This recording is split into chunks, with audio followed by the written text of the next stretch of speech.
golfer as well, makes me look absolutely shite.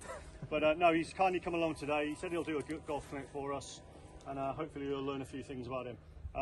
You know, I'm pretty inspired by this guy, to be honest. He gets me out of bed in the morning, and I love being around this bloke.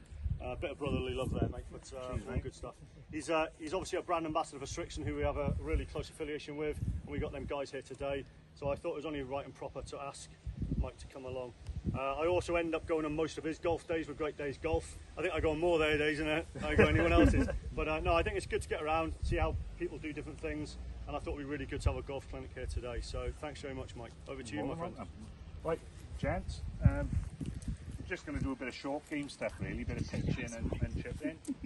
And from my experience, I was like a pretty decent player before I lost my leg, but I never had that confidence, and this is what I see with loads of the mid to high handicappers that I play with.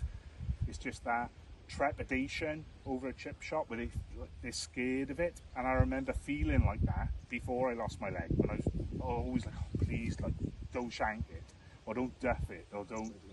And since I lost my leg, that new perspective on life, and Peter's seen this a lot with the military guys, you know, you've got a different outlook, and you start.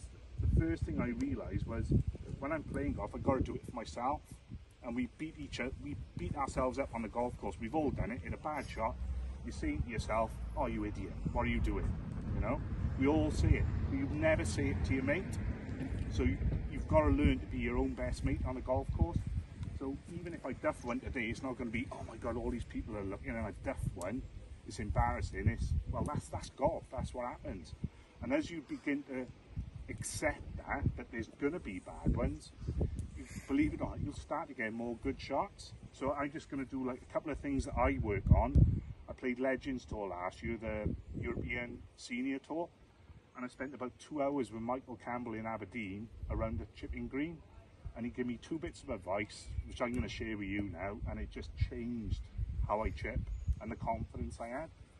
So we'll just roughly aim at that bucket. It doesn't have to go there. So he said, whenever you're practicing, give yourself an half decent right. Don't make it difficult for yourself while you're practicing. It's going to be hard enough out on the course. So when you set up to the ball, he always had me open to the ball slightly open club face. So never grip the club and open it. Always open it a bit and then grip it. And he said, you have to make a clear choice. Never go like a nothing shot. Always decide, do you want to go low or high? I said, well, Michael, how do you know, what do you use to chip low or high? So I just done my setup, showed him my swing and a couple of chips. He said, everything you're doing is fine. He said, so if you want to hit a low one, you set up to the ball as normal, but when you take the ball away, you think of this hand almost holding the club face, looking at the ball. So it feels like you're hooding the club face, if you understand what I mean. So you don't want to do this, which a lot of people do. You want to just keep that club face looking at the ball, so you have much more chance then of just turning your body and delivering the club face. So you just, so obviously it's going to run downhill, so I've decided I'm going to play a low runner. So it's set up, reasonably square face, back of the stance, I'm open slightly to the target, and all I'm thinking of is turn my body and keep that club face aiming at the ball, and then turn through impact. Don't chip like that or like that. It's just use your body to maintain the stability of the club face. Here we go, shank.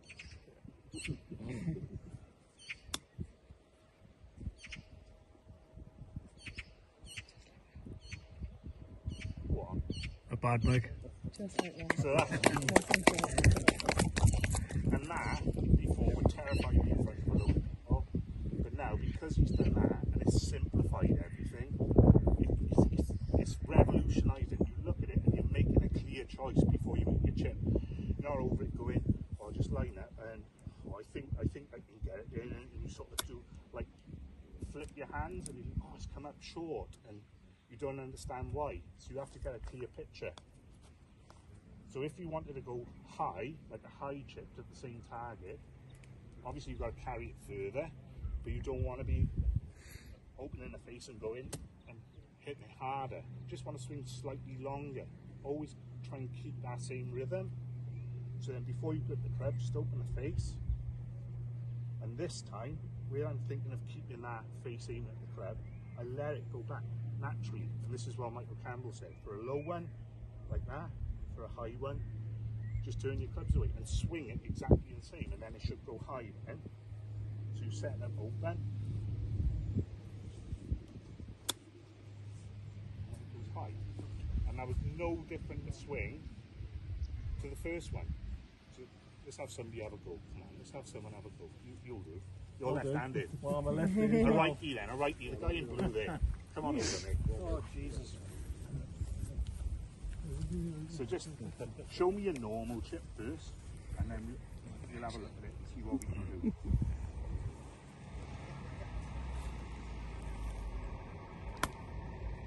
Right, so see that, your right hand?